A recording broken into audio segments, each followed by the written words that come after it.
ओम नमः शिवाय, हर हर महादेव, जय शिव शंभो। दोस्तों आप सभी का बहुत बहुत स्वागत है। शनिदेव वक्री हो चुके हैं जो कि 14 नवंबर तक रहेंगे। वो कुंभ राशि में वक्री होने वाले हैं।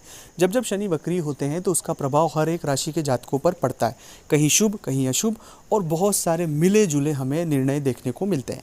तो आइए हम इस वीडियो में बहुत ही विस्तार पूर्वक यह जानते हैं कि इस बदलाव से आपकी राशि के जातकों पर क्या प्रभाव होने वाला है। शनि चूंकि जैसे ही वक्री होते हैं तो सबसे पहले तो जो संपत्ति है आपकी, उससे जुड़े हुए जितने सारे विवाद हैं, उन विवादों में बहुत तेजी या सुलह हो सकता है। मतलब जो विवाद बहुत दिनों से शिथिल था कि कोई ध्यान नहीं दे रहा है, उन विवादों में तेजी आएगी और वो सुलह की तरफ जाने की संभावना हो सकती है, या वो विवाद और बढ़ सकता है। तो इसके लिए आपको तैयार रहने की आवश्यकता है। दूसरा है कि संपत्ति के साथ ही आपको आर्थिक तौर पर बड़ा लाभ होने की संभावना है, क्योंकि शनि जब वक्री होते हैं तो औचक धन और बड़ा आर्थिक लाभ व्यक्ति के जीवन में लेकर ही आते हैं। लेकिन वो मौक़ों को भुनाने की आपको आवश्यकता है। वो मौके आपके पास आएंगे, उन्हें समझे, ऑब्जर्व करें और बिल्कुल आगे बढ़े। तीसरा प्रभाव शनि की इस बदलाव से होगा कि जो जातकों को बहुत दिनों से मानसिक तनाव, डिप्रेशन और साथ ही साथ एक मन में भय के साथ चीज़ों का न हो पाना, जो काम वो कर रहे हैं उस काम में उन्नति नहीं मिल पाना, और ऐसी चीज़ें जीवन में घटित होना कि जिसके बारे में उन्होंने कभी सोचा नहीं और वो घटनाएं उनके साथ हो जाती, तो ऐसे जातकों को बहुत रिलीफ मिलेगा और शनि उन्हें अपने क्षेत्र में एक बड़ी सफलता प्राप्त करवाएगा।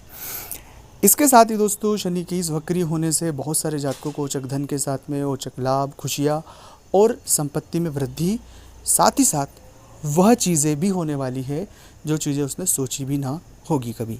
तो इसलिए शनि के इस बदलाव को एक सकारात्मक वे में आप लें, और कुछ प्रयोग है जिन्हें आप अगर करेंगे तो ये जितने सारे फल हैं ये आपको बहुत जल्द और बहुत ही बड़े प्रभावशाली तौर पर मिलने वाले हैं। लेकिन कुछ हानियाँ भी है जो आपको हो सकती है, तो वो भी हम इस वीडियो में विस्तार से जानेंगे। लेकिन उससे पहले आपसे एक निवेदन है कि अगर अभी तक आपने चैनल को सब्सक्राइब नहीं किया है, चैनल से आप नहीं जुड़े, तो प्लीज़ आप चैनल को सब्सक्राइब करें, चैनल से जुड़े, कमेंट्स में भोलेनाथ का नाम लिखें। और अगर आप चाहते हैं अपनी कुंडली का विश्लेषण हमसे करवाना, स्क्रीन के ऊपर नंबर चल रहे हैं, आप आए व्हाट्सएप पर अपॉइंटमेंट लेकर हमसे बात कर सकते हैं। उसका फीस शुल्क लागू है। दोस्तों सबसे पहला आपको काम ये करना है कि मंगलवार और शनिवार को उपवास करना अभी से शुरू कर दें। मंगलवार और शनिवार के दिन उपवास अनिवार्य रूप से करें। मंगलवार शनिवार दोनों दिन शनि चालीसा का पाठ आप करें। मंगलवार और शनिवार के दिन सुंदरकांड, हनुमान चालीसा, बजरंग बाण, 3 पाठों में से कोई एक पाठ अवश्य रूप से करें। ऐसा आप सुबह सूर्योदय के समय कर सकते हैं या सूर्यास्त के समय करें। यह प्रयोग तभी करें। तीसरा प्रयोग आपको करना है कि इस दरमियान सावन आने वाला है, बारिश का मौसम चल रहा है, तो जितने हो सके उतने संकल्प लें और पीपल के वृक्ष लगाएं। अगर आप एक लगा सकते हैं तो एक लगाएं, लेकिन वो वृक्ष ऐसे लगाएं कि उन्हें आप पाल पोस कर बड़ा कर सकें। ऐसा नहीं कि आपने वृक्ष लगा दिया और भूल गए। तो पीपल का वृक्ष अवश्य रूप से हमें लगाना ही है। अगला प्रयोग आपको ये करना है कि जो भी अपने घर के आसपास वृद्धाश्रम हो, मंदिर हो या स्कूल हो, अनाथ बच्चे हों, दिव्यांग आश्रम हो, उन आश्रमों में कम से कम 1 किलो, 5 किलो, जो भी आपकी श्रद्धा हो, उतने चावल दान करें।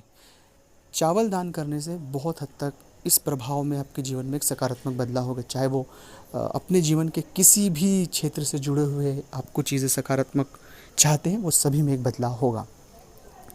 तो ये जितने सारे प्रयोग मैंने आपको कहा, ये तो आप करेंगे, उससे बहुत फ़ायदा मिलेगा। लेकिन कुछ हानियाँ जिन्हें आपको बहुत हद तक समझने की आवश्यकता है। सबसे पहली बात है कि इस दरमियान मन के कोई भी राज किसी के साथ साझा न करें, क्योंकि जो लोगों को भी आप कुछ चीज़ें साझा करेंगे तो वहाँ पर आपके साथ धोखा और छल कपट हो सकता है। इसलिए थोड़ी सी सावधानी अवश्य रूप से आपको रखनी चाहिए, खासकर अपने कार्य क्षेत्र में। यह प्रयोग आप करें। ओम नमः शिवाय, ओम नमः शिवाय।